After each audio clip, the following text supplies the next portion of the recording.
Welcome back to another episode of the No Filter Tattoo Podcast. It's your usual host today, me, Theo, Not the usual. Bryson, and finally got Tez back. I'm back. Yes, sir. Yes, sir. And then today we got a very special guest, man. I'm super honored to have you here, man. We got Tattoos by Randy, aka Randy Harris. Hit the applause button. So you can't hear it right now, but we got the applause going for you, bro. You hear it in the podcast. But before we even, get into it, I want to give an introduction and kind of, hype you up, man, give you your flowers, man.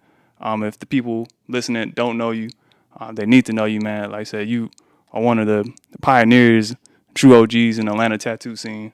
Over 30 years of tattoo experience. You're known for your black and gray, but you get down with color too. And you got like a clientele list of who's who, you done tattooed all these professional athletes and rappers, musicians, everything, Kevin Durant, John Wall, Lil Yachty, Nas, and the list goes on, you know what I'm saying? So, again, man, welcome to the show, and thank you for coming on. How you feeling today, bro? I feel good. I feel pleased to be here, Yes, sir, man. Yes, sir, man. I've been following you guys, too, and I think a lot of you guys' work is also. Man, we appreciate that, bro. It means a lot. So you said it's your first podcast today? Yeah, this is my first podcast. Okay. So that's cool, man. On the radio before, but okay, first one. That's good, man. So today, you kind of give clients and just people in general, other artists, a kind of way to kind of see you a bit more, a different side of you, man. So, just let's start off easy, bro. How you feeling today, man? I feel good. Feel this good. is my first podcast. A little nervous. Man. I ain't gotta Feel be good. nervous, man. Yeah, man. It's cool. It'll flow easy for you, bro. So let's go give the viewers a little bit of history about yourself, bro. So how long have you been tattooing? I've been tattooing for about 34 years exactly. 34 years. Damn, man. Hold on. Yeah, but really. Sheesh. Same. Really, I started kind of late, so it's. How old were you when you started, bro? I was about 24, 25 years old then. Okay. So now I'm 58. So Still going I strong. got to see the art, evolve into what it's become now. Damn, man, that's amazing to hear. Like to hear you have such longevity and have that success and passion so long is really good to hear. Because nowadays in our industry, you come across a lot of the veteran tattooers, and sometimes they kind of get jaded over the years. Like they kind of lose that passion that fire in them. But with you, I can see you still love to do it, man. You still happy, man. I do love to do it. And then. Go ahead. No, you go ahead. A lot of the older tattooists, which when I was still kind of maybe starting out, which it might have been when I was 28 or 30 years old. It'd be like a kid now when he's 21 because he's already into it. Right. Know? So even back then, a lot of guys I got to see the older, kind of like the older tattooists become.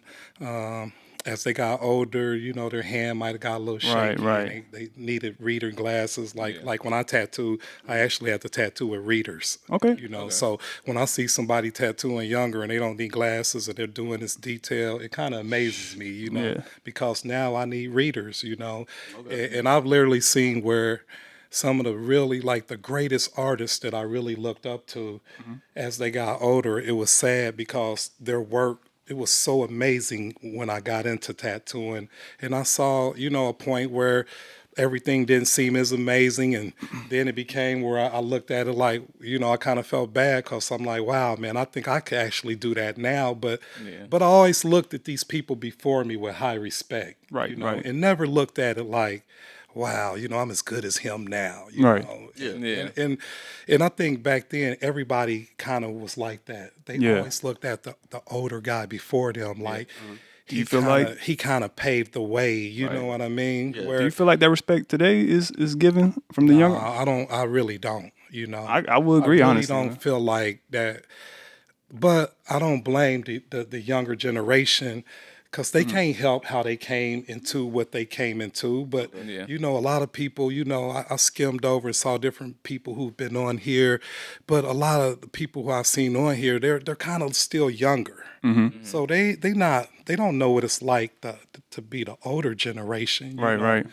So they don't know how the respect back then was. It was all the way different than now. Right. I think now you get into it, and if you're a good artist, say you went to SCAD or you're a great artist, and your parents say, hey, you know, they won't usually push you to do this, but Right. you'll figure out like, man, I might do this tattoo thing. Yeah. So I think now it's more like I got the skill. I could learn some YouTube techniques. I Yeah. could learn this, and I think now it's more like Oversaturated. definitely oversaturated. Okay. But I think because the younger generation don't really have like the respect of Right. of the craft like the older did.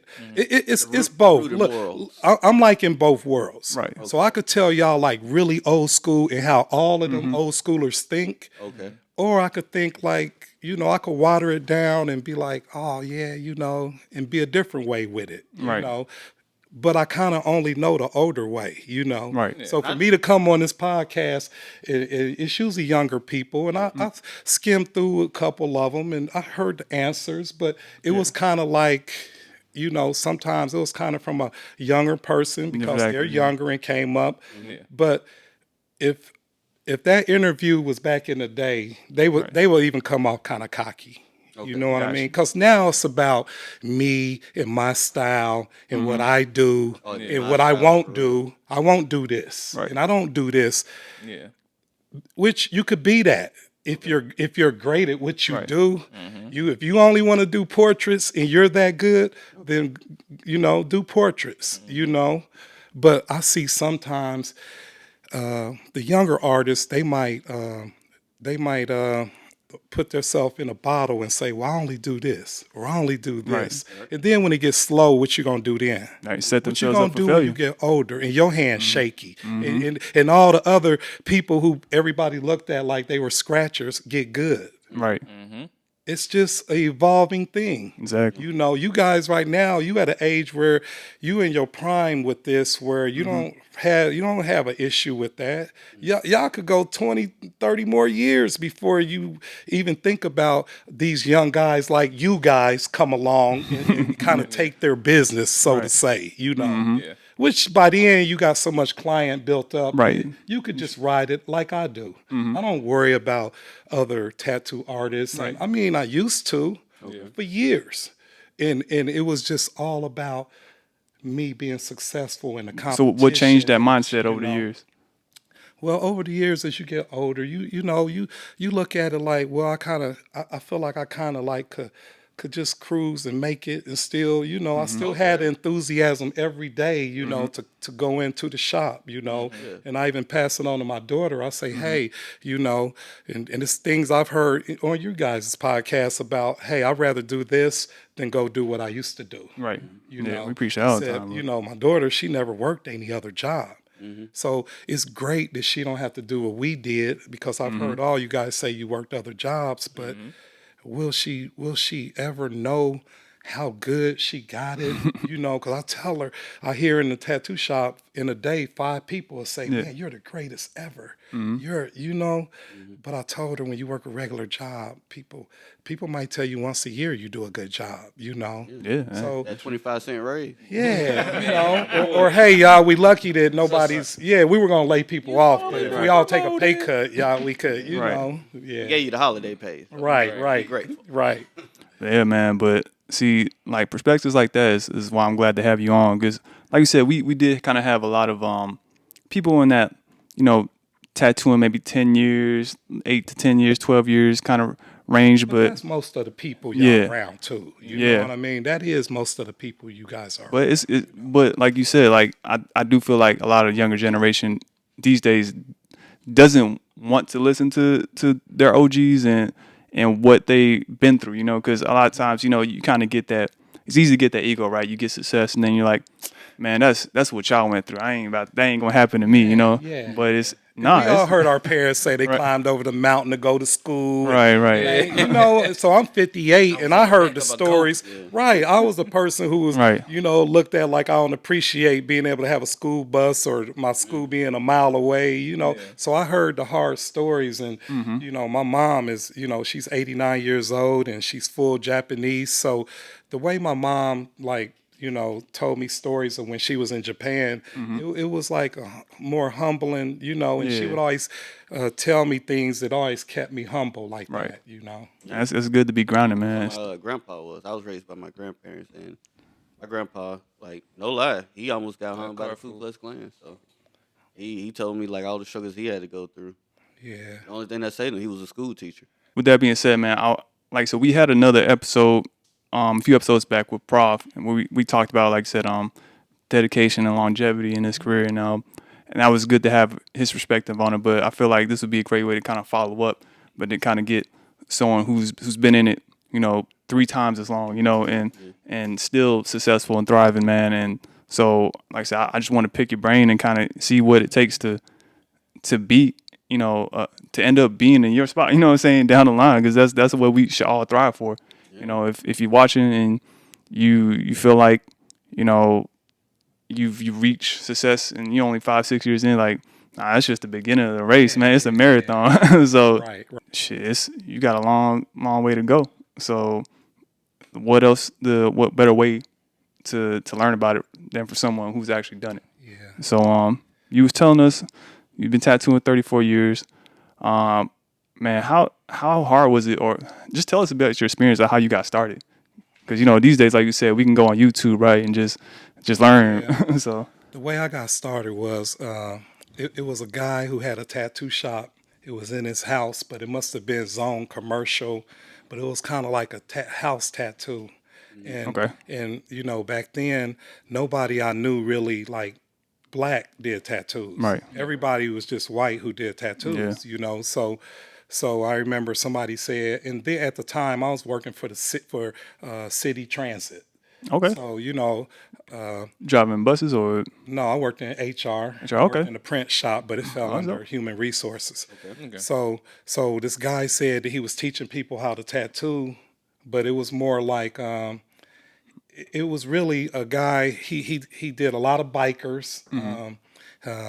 He was an older white guy, and he would basically just get people from the neighborhood who would hear about him, and he would sell like equipment, and he would try to teach you, Okay. So I never had a formal apprenticeship, like some people, So, I worked around him, and he told me a few things, and he told me certain things that, well, he said, I said, what's these needles? And he said, those are mags, don't use those because they tear the skin up, and later I learned that, it was maybe backwards a little bit, but he was probably limited in what he knew how to do. So he probably just used 14 rounds, what I mean? And I know people who, it sound crazy, but they use 14 rounds, and they because they are shaders too. They're not just liners. Yeah. So they use 14 rounds effectively. But now, you better off probably using the mag on with things, Yeah. So he would try to teach me the best he could, but I think it was more like a situation where, like, it was me getting taken advantage of, I got you. Like free labor kind of. Oh yeah, it was, yeah. I just remember back in the day, Dynamic, or in the back of one of the tattoo magazines back then, they had like a sample set of inks. Yeah. It might have been a 12 bottle set that was like $80. Okay. Dang. Okay. But up till then, we didn't know the prices of stuff. So, when it came to like, him saying, well, we're going to buy ink now, and it might have been, I might have been charged $300 or $400 for ink. It was $80. Do a little tax on top of that. Yeah, everything was like a tax, like, but I'm not knowing. And you didn't have Amazon. You couldn't. It wasn't even no internet then. Yeah, it wasn't no internet. So it's hard. Even for you guys to think like, wow, what if I couldn't compare a price? What if I couldn't, a needle on a needle bar back then was a couple dollars. Okay. It was high. It wasn't like now, it was a couple dollars. Later, you could buy a whole box of needles on needle bars from China. It might have been an $8 box or something. You know, I didn't buy those needles, but I saw as time came on, you know, the needles became more accessible. You know, so he would sell me some things, and sometime it would be, you know, I might see his tattoo machines, and then, you know, he might sell me one, and then he'll have a different one that looked like better than the one he sold me, you know, and I would say, wow, man, I want one like that. And, you know, he would say, you're not ready for that yet, you know. Right. So he would kind of sell me things, and, you know, I would go back in there and see like all these new things, you know, that he bought, more than likely off the money that he sold me his equipment. You Right. know? Yeah. So the back of that magazine, that sample set picture kind of gave me it made me know, like, wow, he's charging you like 4 or 5 times more than what this How long did that take you, by the way, to see that magazine? How long did it take? It took me about, it might have took me three months. Okay. You know, All right. And I say 3 months, but that was me. Like I said, I had a full-time job, so it was me just really going around him maybe like a couple times a week. You know, Right. Twice, 2 to 3. and so from there, I knew how to tattoo, but I had other jobs, and I would paint murals for people, and my personal art generated revenue to where I did that, and I always had a job, like a city job, or what people considered a good job. Right. You know, so from there, I was kind of idle for a while. I would only do a tattoo if you said, "Oh, you don't know how to do no tattoos," so I'll set my stuff up and tattoo. But I never really had nobody to really like to look up to. Right. I never had like the mentor. Right. It's not like how it is today, where it's so many people out there to even if you're not apprenticing, you can just reach out through DM or go to their shop and just hang like. Yeah, you could really. There's a lot more hush hush back then. It's 1,000 times more, you know. But you know, and that's where when you older, you can't look at it like, well, they got it easy now, because people might say that, but now it's everybody could go on these same things. So, The level of skill. the level of skill, everything is just becoming so more hyper focused, because everybody got access to the same things. Yeah. So it's an advantage, but then it's so oversaturated that it Exactly, becomes difficult, you know. That's when we look at it. You Like. gotta find a way to separate yourself from everybody else. Right. And so along the years, I would start going to tattoo conventions, you know, and it was kind of hard because, like I said, it back then, you know, and Were you going like to tattoo or just going to like no, I was just happy to go. You happy to go? I Yeah, was yeah. just Just happy check out the to go artists stuff. check out these artists, you Yeah. know what I mean, and just buy like T-shirts, Right. and you Some know, prints or I something. collected they bumper stickers, and, Right. you know, Yeah. But you know, I noticed when I went, it was. My mother's Japanese and my father's African American, but in life, I just always just looked at it like, you know, people say, "What are you?" I just said black. Yeah, you know? yeah. I mean, I'm black and Japanese, but I just, you know, where I grew up, it was African American. The whole neighborhood, you know, my mom was the only person in the neighborhood was Asian, and it wasn't nobody white in my neighborhood. Yeah. Everybody was black, and I went to HBCU, so everything was, you know. So along as years went on, I would go to these tattoo shows just to try to like, man, I mean, you would go to this tattoo convention and you would just hope that for one, you would have to be, it's nobody there is black. And you get the funny looks. You do, like, what you doing here, you know? And so I remember, like, you know, but if you asked them humbly, can I check out, you know, your work? And they would let you come in the booth just to look for a second. Right. And you would be so happy to just be close enough to see his needle. Right. Just get a little tidbit Man, info. he's lining. How far is his needle out?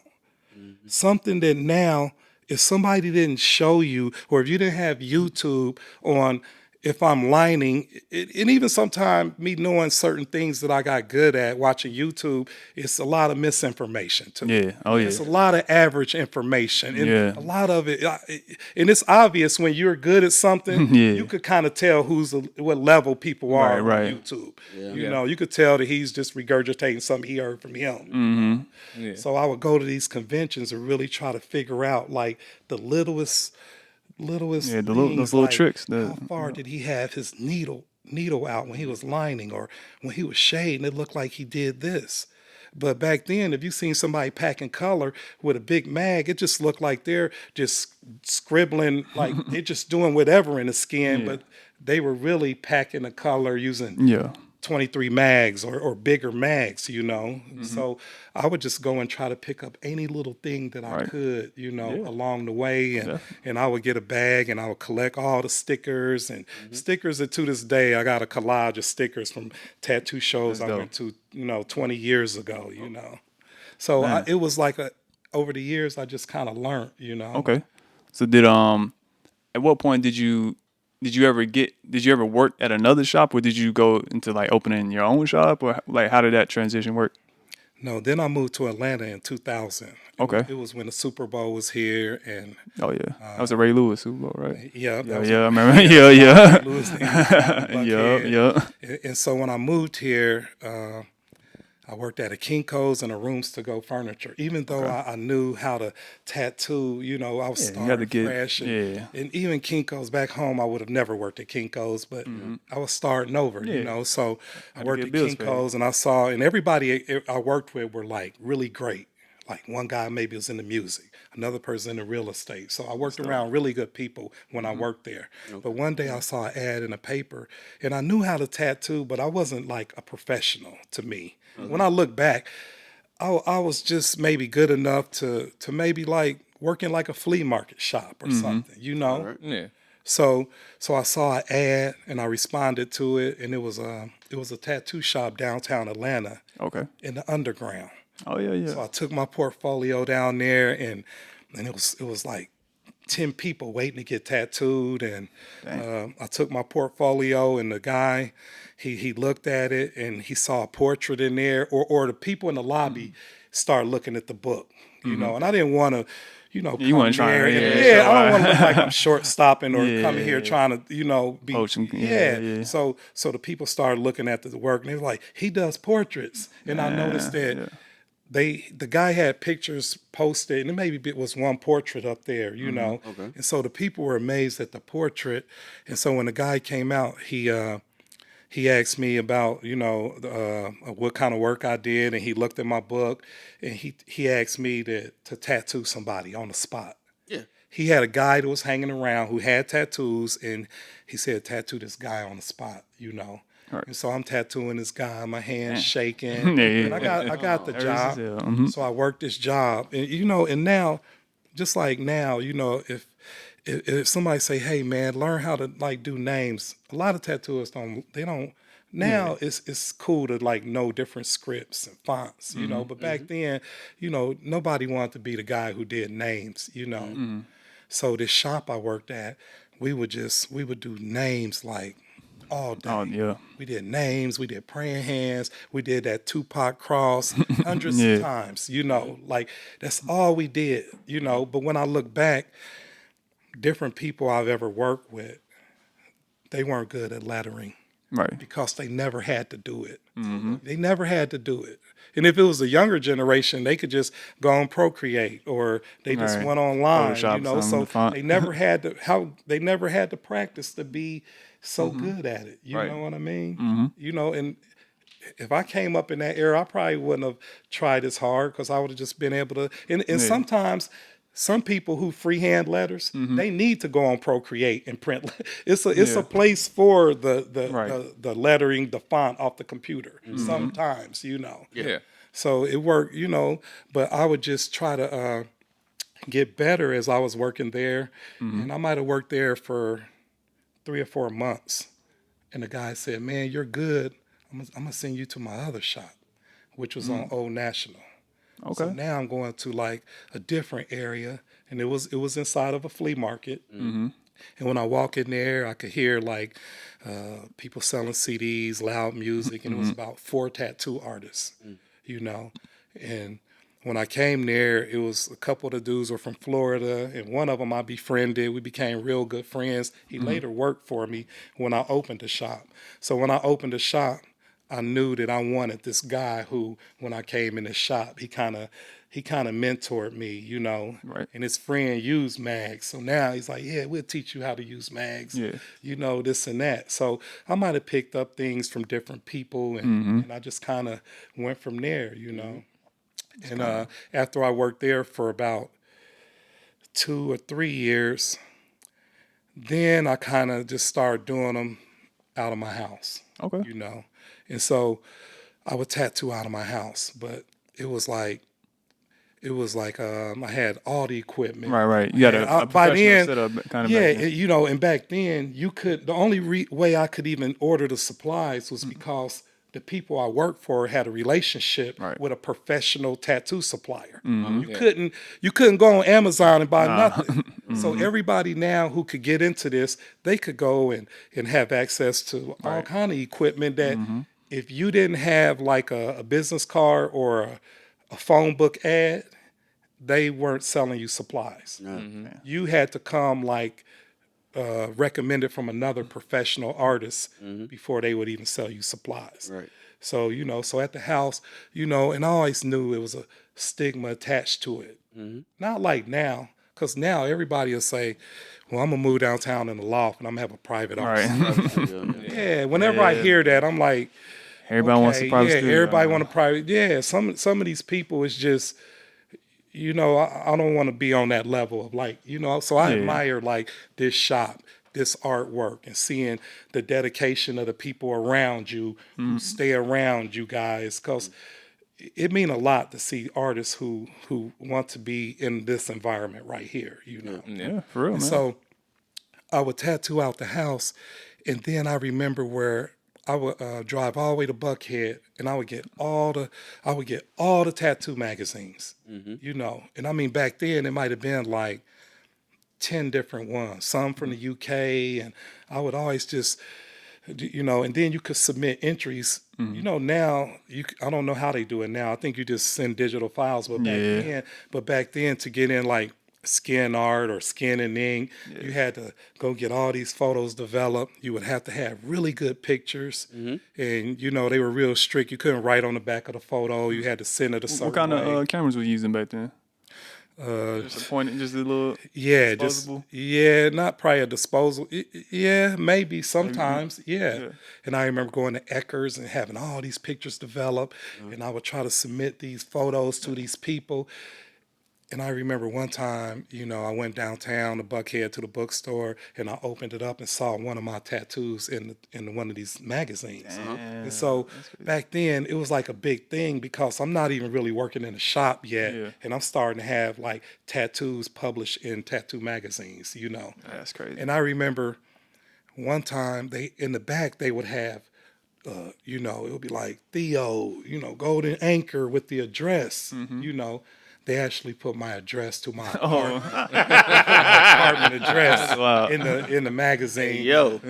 So I was real embarrassed by that, you know. I mean, real embarrassed, you know. And even when I would go to conventions and people would be like, they might say, "Hey, we'll work," and you know, I might show them a tattoo or tell them, but I knew that it was a stigma attached to it, to where when they would say, "Hey, where you tattoo at?" and I would have to say like, right now I'm in the house. I would almost put my head down because I was ashamed that I was you know, in the house, you know.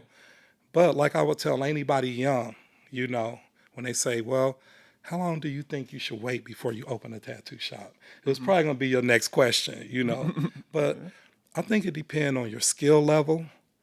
I think it depends on whether you work to me, if you ask me, you have to work in a tattoo shop. Yeah. You have to work in a tattoo shop I think you need to work there like 5 years at least.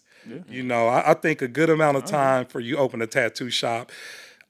I mean, I don't know. Everybody's different, but I would say 5 years. If somebody asks me, I'll say, hey, and then it depends on who they were around. If they worked in a shop with a person who ran that shop right, made people pay taxes, Well, they no, not make people pay But yeah, taxes, you actually but told teach them them a like, responsible yeah, way, teach them like, bro, you're gonna want you want to declare an income eventually. You Yeah. can't just live with your homeboy and not have credit, and Mm-hmm. you want to be able to have a nice car. You want to be able to have credit. Buy a home or something, yeah, you want to buy homes and later have a retirement. Right. Social Security. You got to pay into that so that when you older, you will have like It's like me. I'm just trying to keep tattooing, and I don't look at this like it's a retired thing, y'all. Yeah. This is to the end. Like, I'm telling y'all now, this is what I'm going to die doing.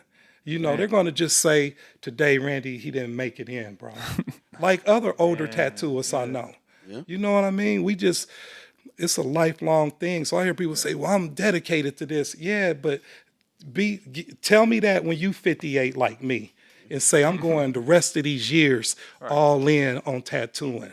And that's how I feel like. Got another 34 years left. Yeah. And now with my daughter doing it with me, it's just, even if I thought about maybe we might move and get a house on the beach somewhere and retire and me just do art for the local, local art for the tourists.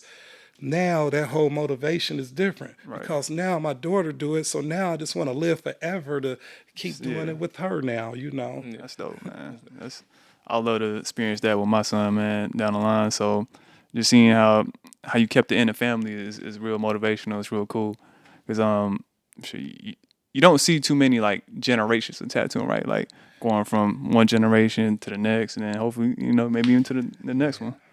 I don't know of any like father-daughter, tattoo. I know it's probably something out there, but I do look at it like it's so unique. It's like out of everything I've ever done, it's like my biggest accomplishment to me. It's one of the things I'm most proud about is that I'm able to teach my daughter a skill that, and her have the talent to be able to pick it up, Yeah, and that's the blessing what we do. It's like so every day is just, I go to work so happy to, to work with her, Yeah, all right. So now you basically kind of building a name for yourself. You got in the magazines, and eventually your shop comes along. But like I said, you basically at one point in your career you kind of just blow up and you start tattooing these professional athletes and rappers and everything. And so how did that, like, was that something you tried to do, or was it just something that you was in the right place, right time, or? I would say I was in the right place at the right time. Right place, right time. I remember like. What was your first big break, and then from there it just. First, I remember when I worked in the flea market shop. A local rapper. He was blowing up, and I tattooed him. Yeah. Then I tattooed like DJ Unk when Walk It Out was yeah, out. And okay. Two Step, and he had a big following. He broke ringtone records with Two Step and all that. Bro. So I remember the day he shot the video. So I started. I wouldn't go because I was a little bit older then. I didn't go to a lot of things because by then I might have been about 35 or 36. Mm-hmm. So I would go to things, but I didn't want to be like the older dude around all these young people, But I would go and I would meet people, not even trying to meet people, just very few people. And then it would just snowball into me meeting more people. And I remember one day somebody said, somebody called me. They said they worked at Justin's restaurant. Back then, that was Puff Daddy's restaurant on Peachtree.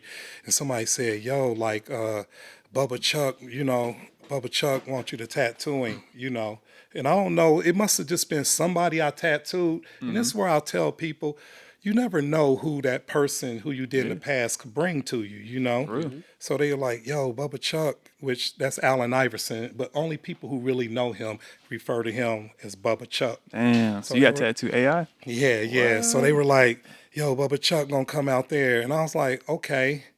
But a guy that I knew from the flea market came with him that day. Rest in peace. His name was Troop. He a Southside legend. I always got to mention his name because he was one of the people who, and I mean everybody knows this guy. He came with Allen Iverson, and I did the spider web on his neck that says Virginia Slim, and it was like a real iconic tattoo later. Yeah. And so I remember that day Wingo from Jagged Edge came with him, and once I tattooed him and I put the picture on the wall. It just seemed like after that, wildfire. It wasn't like people saw that picture, but my name just started getting out. Then as I tattooed, like certain people like Monica, the R&B singer, she did a lot for me. She, once I tattooed her, her reach with all the female, with everybody, she an Atlanta legend. So Right. from her, she was able to, send me, all these people, Toya, Melanie Fione, Missy Elliott. So it just starts snowballing into just more work. Yeah, man. See, you a true, to me, like, celebrity artist. You basically like the Atlanta version of a cartoon, bro. Like, where you know what I'm saying, you tattooing all these big names, because these days you got like you got new artists, right? They tattoo like, I don't know. People Yeah, they celebrity tattoo. Yeah. And I it be like, all right, you ain't no celebrity artist. Calm down, bro. That's Like, something I would tell young people, like, don't do that. Don't. Yeah. I mean, it's That's- cool. Like, I know you want to be that, and you got to work towards that. But if you just do like a couple people, and I mean, sometimes it be people nobody even know. You know Right. what I mean? But everybody starts somewhere, and if that make them feel better, but it just. It doesn't really come off right when it says celebrity tattoo artist. Exactly. And, like you. That's what I love about you, bro. It's like you, despite all the success that you had and the people you've been around, like you still very humble. Like even on your IG page, like you don't got none of that. It's just book an appointment with me. That's it. Tattoos by Randy. Like it's like you don't got to brag and be like I did this, I did that. It's like they just you do work. You good. You do good by people, and they find you. And that's what I believe. That's why a lot of times, I would tell a lot of tattoo artists, just try to do good work and just try to, just try to be like personable to them. You can't be too personable because you'll have too many friends. In 10 years, you'll have people, hey, I was riding down the street. I just wanted to stop by. So you can't be too personable, but it's a way you treat people that will make them really respect you. Because if you cocky, they're not going to respect you. On IG, like nobody on my IG ever leave like bad things, because even people who on there would probably cuss them out or tell them off. I wouldn't even have to tell them off. But if you on there, if you on there and you showing off too much, I think, people like they start taking shots at you. Oh yeah. That's just how this is. So I would tell somebody, if you can't take people taking shots at you, just be humble yourself more, and you won't get that. That's real. No, definitely. I agree with that, man. It's a lot of ego around here, especially in Atlanta. But I don't know. It's good to see that people can have success and still be humble, man. So, like I said, Thank you, man. I salute you for that. With that being said, so now, like I said, you've been in this industry so long. You've seen so many changes, man. You've been here before, like I said, before internet. Now with social media being such a big part. And knowledge being so readily available, man. Like, how have you like adapted over the years or stay relevant? Like just because you like said it's easy to be like you said stuck in your ways and not wanting to evolve with the industry, but like you ain't missed a beat. So what's the secret, man? I think the secret is for me it was just being around young, the culture of the younger people, know, and because, say with the NBA, that was probably like the niche that probably like propelled me throughout my whole career, tattooing John Wall, since he left Kentucky, and it just became these people. So I'm around all these young clients that, Right. It's like when they fly me, and we go to LA and they rent a house for a month in Beverly Hills, and it's like you gotta. This is key right here. What I'm about to say. If you're older and you don't appeal to a younger crowd, you kind of might fall off right there. Yeah, Because these young superstars and these people, you got to have at least a certain level of they like you, then they're going to love you regardless because you're doing these tattoos. Yeah. These NBA dudes told me before, people look at us like stars, but we look at you like you a star. Right. Because you do something we can't do. And I always remembered that. A dude said, no, bro, you a star. To us, you're a star. And I was humbled by it, but I got dope. what he was saying, But for me being around younger people, it always keeps me like to where I could go around and you don't want to go out, be in Miami and they rent a yacht, you on the boat and all these internet girls and bottle girls and all these people on there, and you're not dressed right, or you know, these people like who's uncle, like who is he, like over there, you know. Yeah. So you know, when you older, you might have to, you know, you got to dress the part. Yeah. You gotta, you know, even if you didn't want Stay to, fresh, you you know gotta what I'm go saying? and you gotta spend money if you're gonna get invited out to be around these people. Oh, okay. You might, I mean, everybody dress how they dress, but you might want to like look a little extra that day. Yeah, You know yeah. what I mean? So that you know, and now with the internet, Right. you know you're gonna be on camera, so try to look a little bit, you know, the part Nah, of that's who big, you're yeah. around, you know. Yeah. Yeah. And was that first impression is everything, right? So Right. so you got to dress to impress though. So I definitely respect that. So okay, so you just being around the young people, man, has kept you in the game and just like keeping up. But even then, I would say like you own your shop, right? For how long have you owned your shop now? For I've owned it for 20 years. 20 years. So how do you like? That's another accomplishment right there, man. Because just owning the shop is tough, right? And then maintaining it for 20 years is even tougher. So like, how have you like throughout the years just been consistent and even throughout like gaining artists, losing artists, and all that? Like, how do you just maintain that level of quality? I feel like I was able to maintain it because, like, the artists that work there, they worked there for a lot of years, you know. And I can honestly say that all the artists who work with me, you know, I felt like with me being busy, it was times where, you know, they had to take calls for me.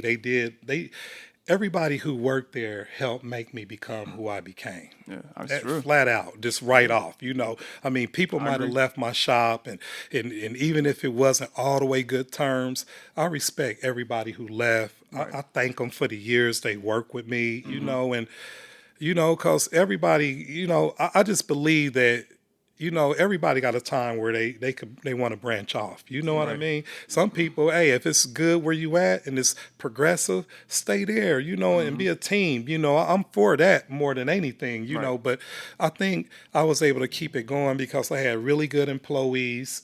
And like I said, all these employees really helped me all along the way. Like I never had like a personal assistant who answered my calls, and Right, so I right. always just kept it real. And this would help me.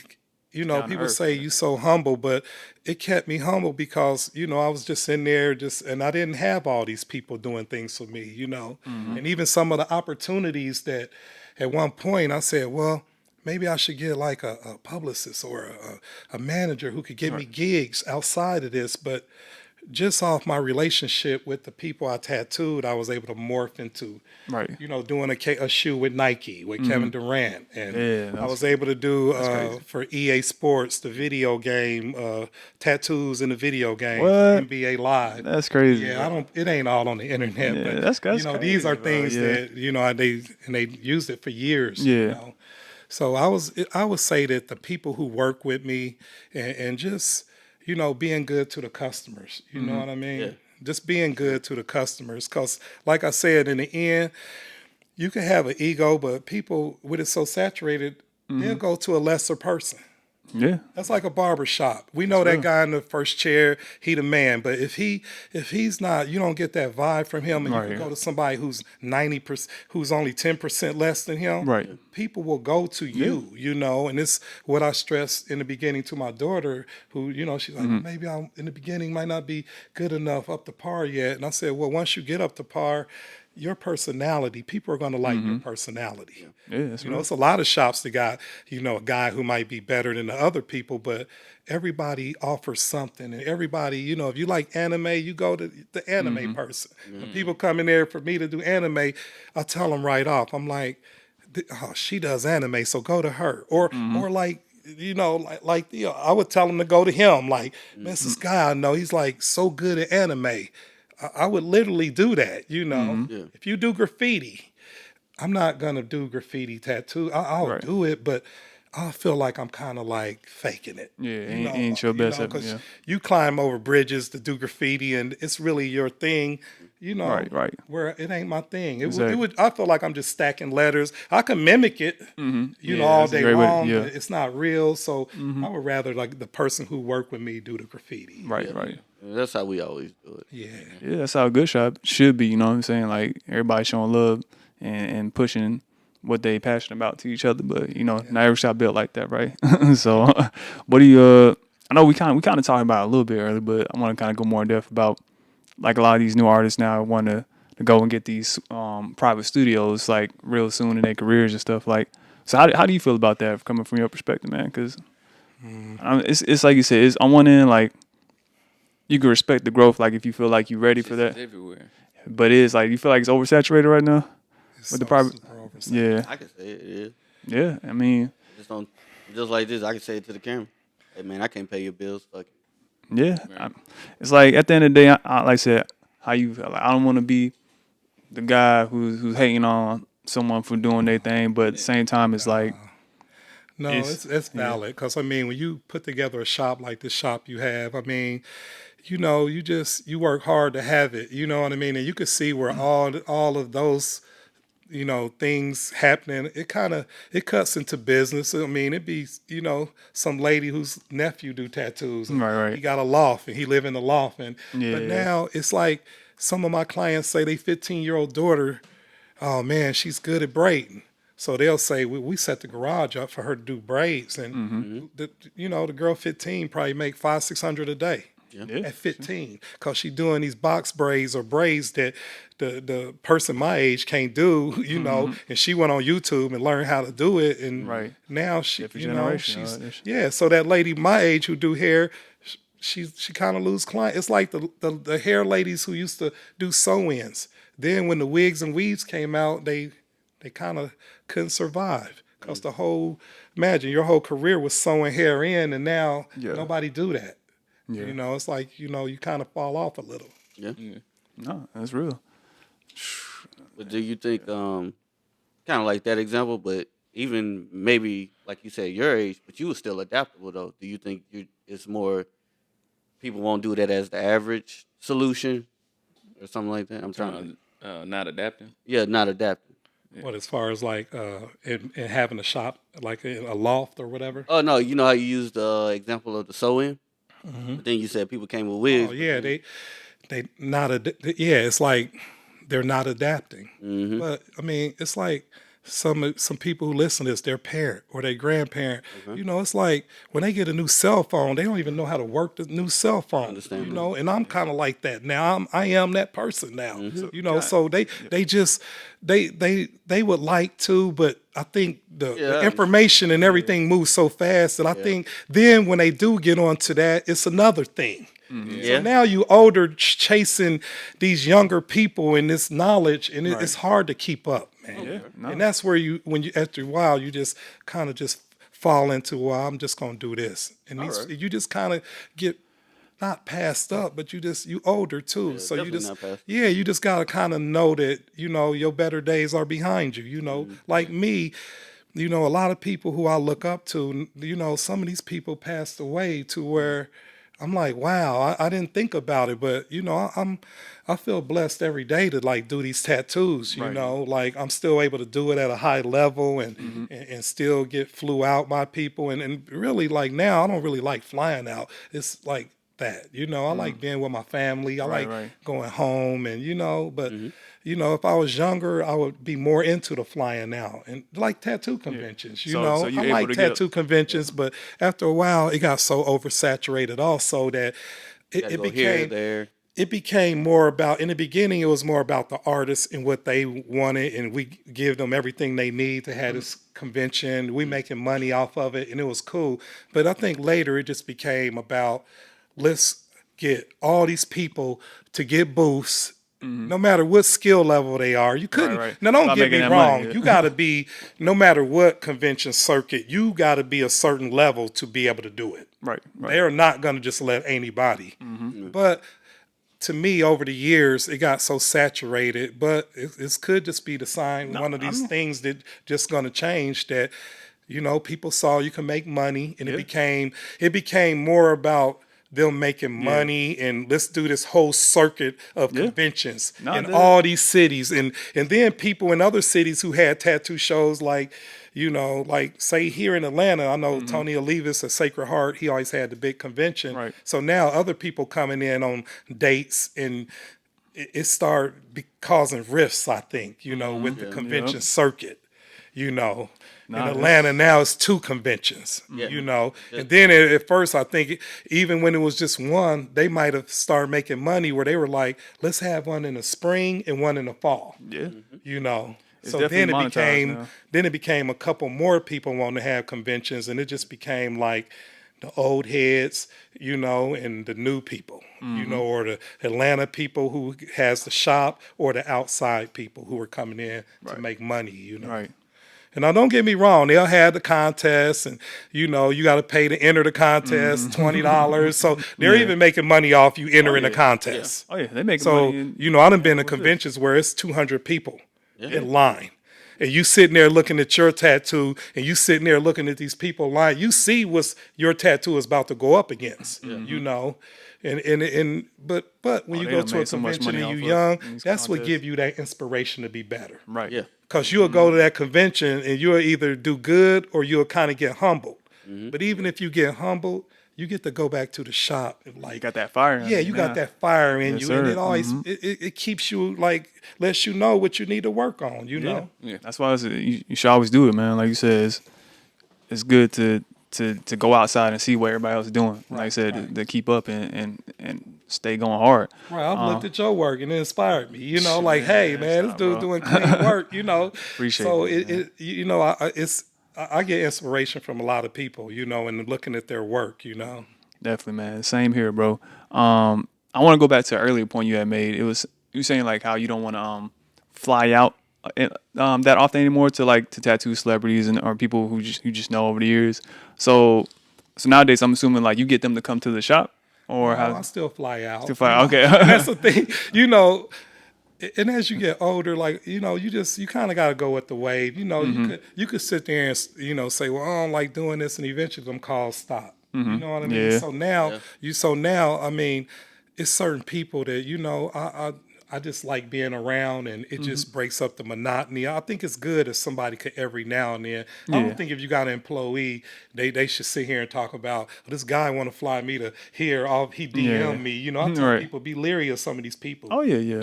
Just DMing you because no matter what level you are, people are going to DM you and say, come to Chicago, come to LA or Miami. And when you get there, it ain't going to be what you think sometimes. You know what I mean? These people ain't made no concessions for you. I mean, they might be setting you up to get robbed. Yeah. You know, so you in this hotel room or wherever you at, you tattoo for 3-4 days, them people might send some people in, you know, so it's not safe, you know. You gotta be smart about it. Right. So what?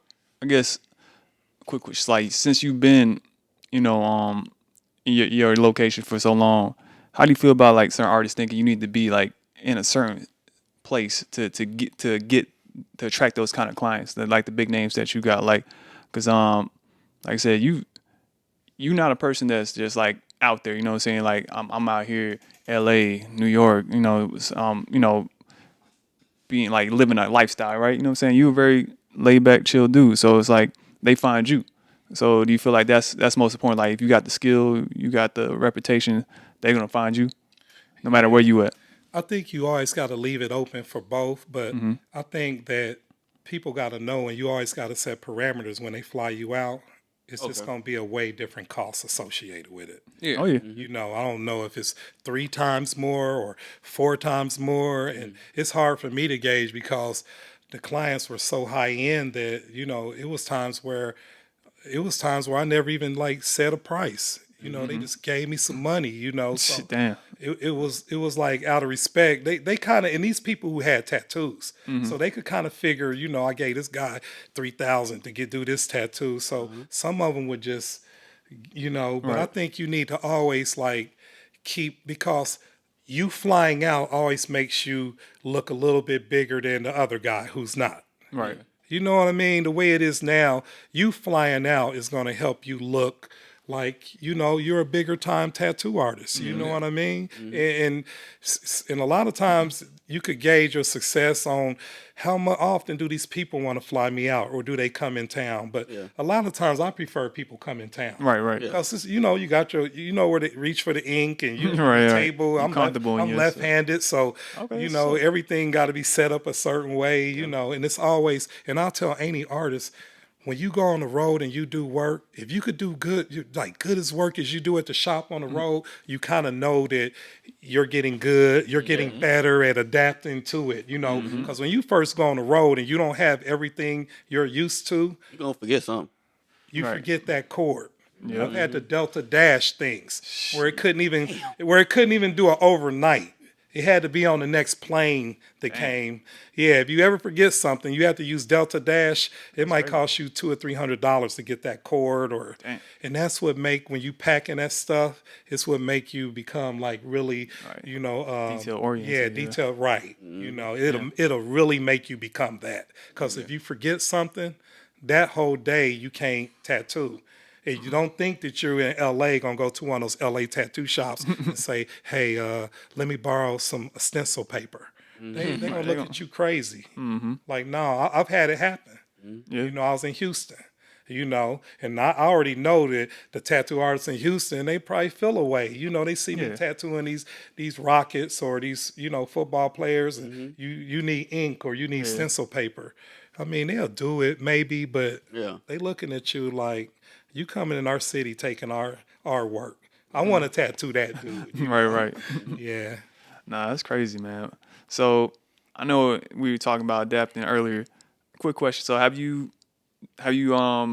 like converted to rotaries and pins, or you still use coils, or like how have you adapted like to the change in equipment, and technology, right? Yeah, it was a big thing because I remember all the older tattooists, and they say that they loyal to the coil, and and they coils it put was on almost lines, though. it was almost like when all the rotaries came out, it was like the younger dudes using rotaries, and I think over the years a lot of the older people kind of went to rotaries. I've been using a Cheyenne. I use a Cheyenne. Okay. Soul Nova. Soul Nova, exactly. Yep.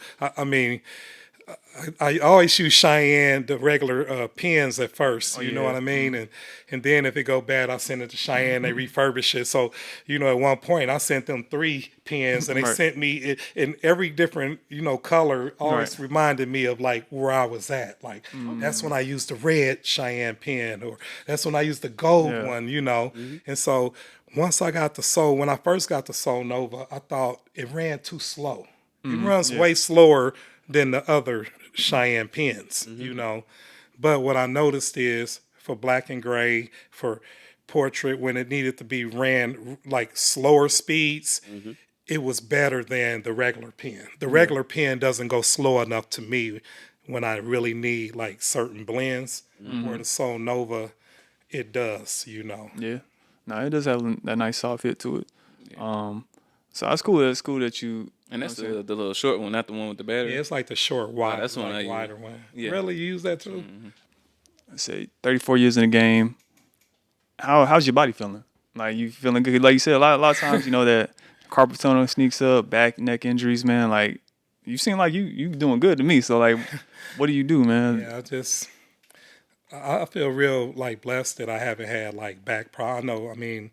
I know young artists I'm around, and they have like back problems, and I know that over the years a lot of times it just don't get better, But even now, like I try to keep my weight down, but it's, as a tattooist, you work so many hours and you don't eat right, or you don't drink enough water, and so now I just try to make sure I drink a lot of water. And sometimes my wrists hurt more on my hand when I don't tattoo for a few days, So I think, from doing it like 6 days a week for 20 years, and like I said, now we take 2 days off. It's like I just 6 feel days, blessed that I don't really have like a lot of problems like that. Nice.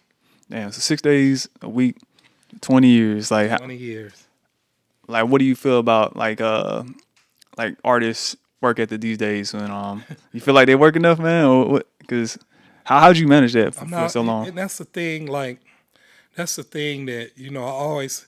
Now I'm not around a lot of artists. You know what I mean? So a lot of things that a lot of artists they know about from like, and then I don't go on the internet and look at a lot of artists' pay. I would like to, but I'm 58, so I don't just I don't be on the phone all the time. Yeah. That's a good. And even now, like posting to Instagram, like sometimes I go through phases where I might not post something for a month and a half, you know, and it's like I'm starting to get like bored with it a little bit, but I know people still need to see the work you putting Yeah. out, you know. And now even when I do a tattoo, I feel like it's good, you know. It's like sometimes, you know, like with everybody, you feel like it ain't good enough. Yeah. You know what I mean? Where I think sometimes we be too hard on ourselves. That's People real. would like to see that B-roll tattoo, you know? Yeah, yeah. Because they want to see some of that too. You know, they don't want to just see all these the best work. I think sometimes like, which that's good where you could put stuff on your story or add a bunch of smaller tattoos to show people that, you know, because as clients, I think sometimes you could become a tattooist that talk about all these things you do and you don't do, and you intimidate the clients to where I really think that they don't want to come to you. Yeah. They don't want to offend you Yeah, or they don't want, you know get something from you and they feel like you're not going to try on it or something like that. Yeah, you know. That's why I pride myself. On my side stories, I post almost every tattoo I do every day. It goes from cool. small to That's tribal. cool, man. Yeah. And that's the realest as it get right there. You know what I mean? Because people get to see, wow, man, I seen him grow from this to this. You know what I mean? And I seen your work. It's phenomenal. You just, you know, you're going to grow and they appreciate that because that's the real. You know, everybody don't want to see somebody who posts these whole back pieces and you know what I mean, that only do this style. Sometimes, you know, I've had people say I went to this shop, but you know, and what I get a lot in my shop is people who might say I went to another shop and they treated me bad. Yeah. Yeah. That's what they say. We get that They a lot. say they treat me bad because. I mean, I don't know what it is. A lot of times tattooists, I mean, they start making money. I think it's hard to not get an ego and you sit up here making this money, people coming to you like they need you so bad. I've told tattoo artists that work for me, I'm like, yo, some of these people, man, they got kids, they 25 years old, they got a lot of things they could spend this money on. Right. And I think me being older with kids, a family, it's easy for me to look at like people who work, they spend their last with people. And I think sometimes the tattoo artists, they don't appreciate like they don't. They just look at it like, sometimes I see interviews where they talk too critically of the clients. Yeah. And they gonna do things. They don't know this ain't what they do. You know, if some of these tattoo artists went to their office or where they work, they would be out of place. You know, Right. So I think sometimes tattooists could get like kind of cocky and really like make the people feel uncomfortable. Well, the way I always live my life is we both walk on the same on the sidewalk. We the same level. Yeah. You could be a CEO. You could be a guy who works at a fast food restaurant. Yeah. No, And you from Mississippi. And people from there are nice. Yeah, so you know. So like, what do you think the best way is to kill that ego, or is it just something like some people just that's in them, and they can't change that, or is it? Do you feel like everybody can be humble? The internet make everybody kind of cynical. I just think it just. Yeah, that's real. I just think. You'll never hear me I argue. think the internet just kind of like even if you wouldn't like that, you know, if I grew up in this era. And this is me being like a million when I say this. If I had to start now and redo my career starting now, 33 years out, I don't know if I would become what I became, like what I became. Yeah, I think that's that I real, would yeah. just. I mean, I think I'll be up in there and fare good with all these people, but I don't feel like, you know, based on what I went, my career and how I was looked at, I don't know if I would be looked at like that if I had, you know, because it's too much. Do you feel like becoming a successful tattooer now is harder, or was it harder back then when you came up? I respect. That's a hard one. Yeah, That's a hard one. It's hard because it's like That's a hard one. Well, you're talking about success, but for me, I respect the older tattoo generation because they didn't have social media. They had to do the groundwork. They had to probably put the flyers out in the mall. So you had to do the groundwork just to get the knowledge just was to a get lot the harder. knowledge. Yeah. You said for you to peek at something, just even for a split second. Yeah, And we I gotta would realize, say, too. My personal opinion, old school. Yeah, Bro, I remember when people would get tattoo magazines, and you didn't want to cut your magazines up, but then they would have sections like flowers or this. older tattoo artists would keep like what they call a morgue file, and they'll keep files with flowers, whatever they like. So they got like tattoo pictures of flowers that they kept, or Japanese. You know what I mean? Back then, you weren't gonna get good at Japanese because who before you was doing Japanese like that? You know what I mean? Off you. You said you found a magazine that was $100 with you and your wife. Everybody look at their phone for free. Yeah. No, it's definitely two sets of challenges. Yeah, it's like nowadays the knowledge is out there. It's a lot easier to get good at it, but then it's so oversaturated. Like we were saying, like it's now you gotta. I mean, you'll go on Instagram and see this badass tattoo. Yeah. You know, and it might have 200 likes. Yeah. But the guy might be in Kansas. Yeah. Right. He keep to himself. Yeah. Nobody. Call those snipers. Yeah. Right. The ones. You know, it be glad they amazed ain't me out. sometimes. Yeah. And then look, and then I've seen pages where somebody.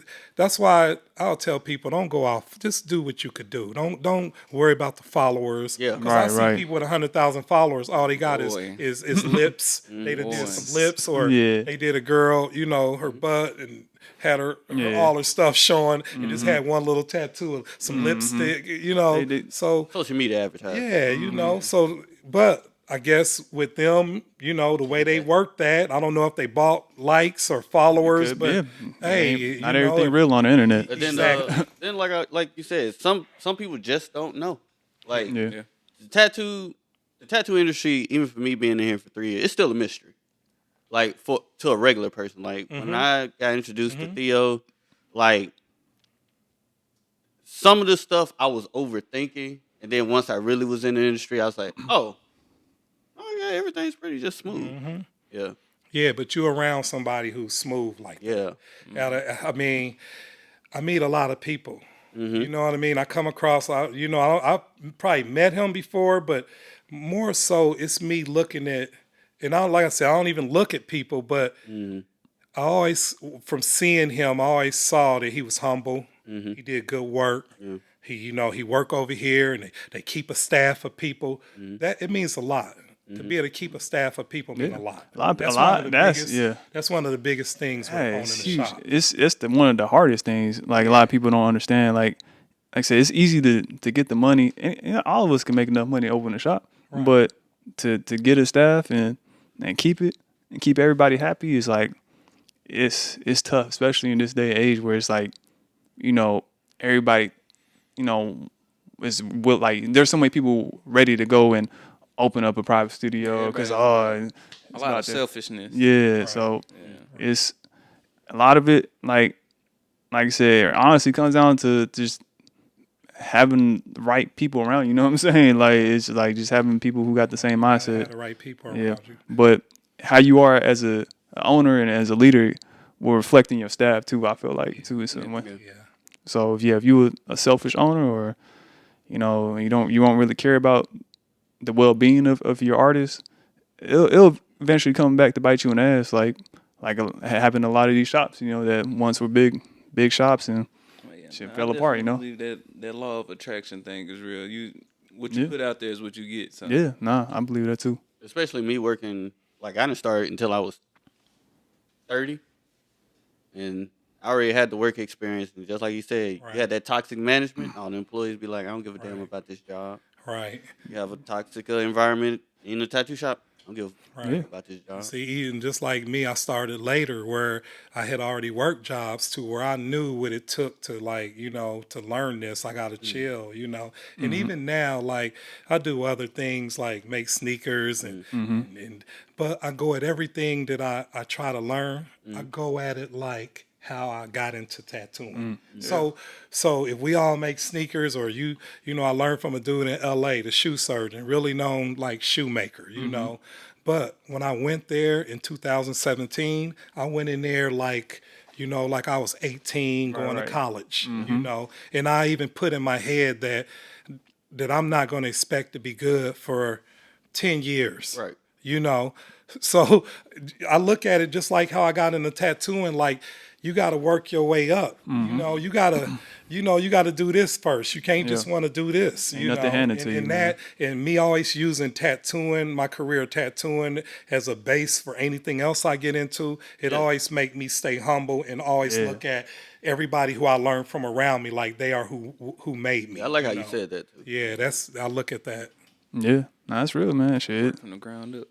it don't cost you nothing to stay humble, man. So, so shit, you just gotta do it. Before we go, man, if you got just like one piece of advice or just one statement you can make to this new generation of tattooers, man, that want to have that longevity in their career, man, like what can you tell them? Like what's some a thing that just like impacted you so much that you like, I gotta let people know this. And I would say the one thing is just always be good to your customers, no matter what level they are. I mean, I know sometimes these people come in here, they want that same infinity with the names in it, and and sometimes we could be like, well, I don't want to, but you got to think like that might be somebody who passed away. Yeah. But a lot of artists, you just got to put yourself in these people's shoes. Yeah. They don't know about these tattoos. They just seen some TV shows, and even the TV shows might have showed them like this how people act in a tattoo shop. So they think that that's really what it's like when they walk in a tattoo shop. And then they come in the tattoo shop and they see the people not fighting and they not arguing and nothing against all that because they did it to get ratings. Right. Some of those people were able to take that and become successful off even that, the TV thing, you know what I mean? Yeah. But I would tell people just nurture the relationships that you form with these people. If you nurture these relationships and, I'm tattooing people. Most of the people when I moved here in 2000 that I tattooed when they were 18, now they're like 40, 41, 42.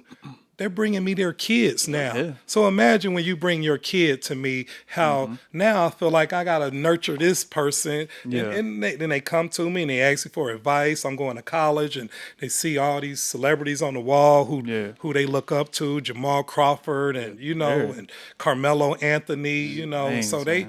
they just look at it like, wow, man, and they ask me for advice and I give it. But I would say the main thing is just trying to like nurture that relationship. Right. Stay humble and nurture that relationship, and and you'll do good. And you'll do good and have a good career. Yeah. I always tell people my first tattoo convention. One thing I learned: motherfuckers don't talk at all. Yeah, artists want to keep to And themselves. they don't know how to talk. Hey, every one of them conventions you go to, like I don't do a lot of conventions now, but now that my daughter tattooed, we're gonna start doing at least like 2 or 3 a year. You know what I mean? Yeah. But even going to the conventions, it's like it's like every one you go to, it makes you better. Right. Every time you go to one.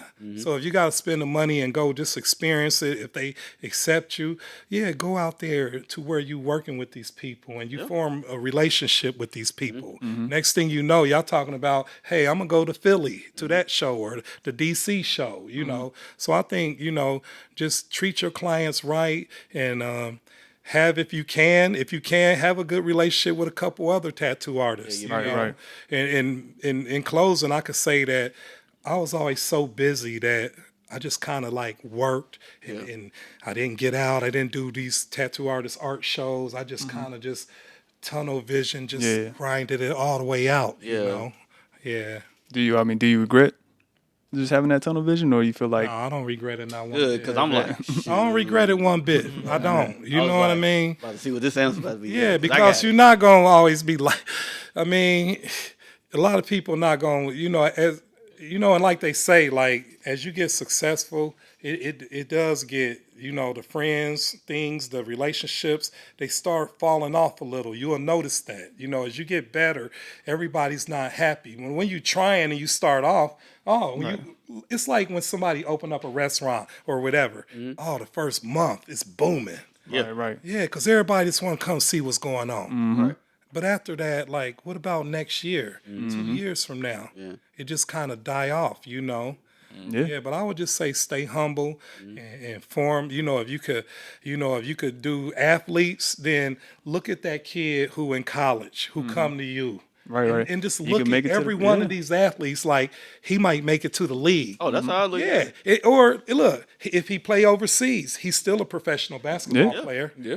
you know. And if you're able to get an NBA guy, I mean, they get traded every 1 or 2 years. Now your tattoo went to 20, 30 people here, 20 more here. And just in a few years, you develop a name and, you know, and you just have to, that's how it you works. just have to keep it going. That's real, man. Exactly how it works. Sure, man. Again, bro, thank you, man, for coming on, man. Like I Man, said, y'all great, man. You guys are great. man, we truly humble, bro. You a true Atlanta OG, man. Thanks. We just want to give you your flowers, bro. Thank Again, man, thank you. It means a lot. Yes, sir, man. So, peace, man. We'll be back next time. All right. Yes, sir.